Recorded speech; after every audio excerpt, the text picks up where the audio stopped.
10 নম্বর অঙ্ক। একটি ফলের দোকানে একটি আনারস 48 টাকা, একটি আনার 95 টাকা, একটি আতা ফল 75 টাকা বিক্রি হয়। সোনিয়া 4টি আনারস, 2টি আনার ও 5টি আতা ফল কিনে 1000 টাকা দোকানদারকে দেয়, তাহলে কত টাকা ফেরত দেবে? কি বলছে, কয়টি আনারস কিনছে? 4টি আনারস।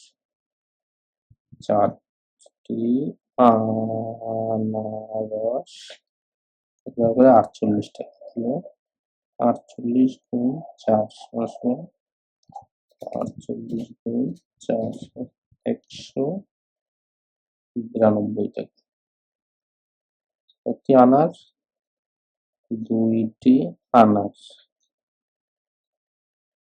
সমান কত টাকা করে? 95 টাকা।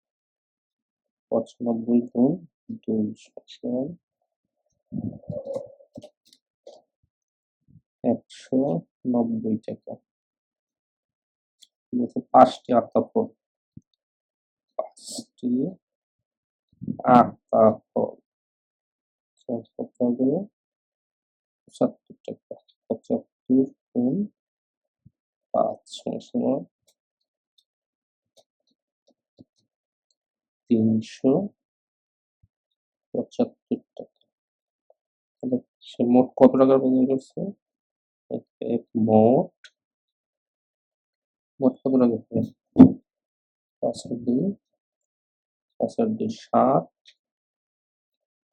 5 আর 2 7, তারপরে দিয়ে 9 7 16, 18, 18 আর 7 25 এর 5 হাতে 2, 3 2 5 6 7, 757 টাকা মোট বাজার করছে।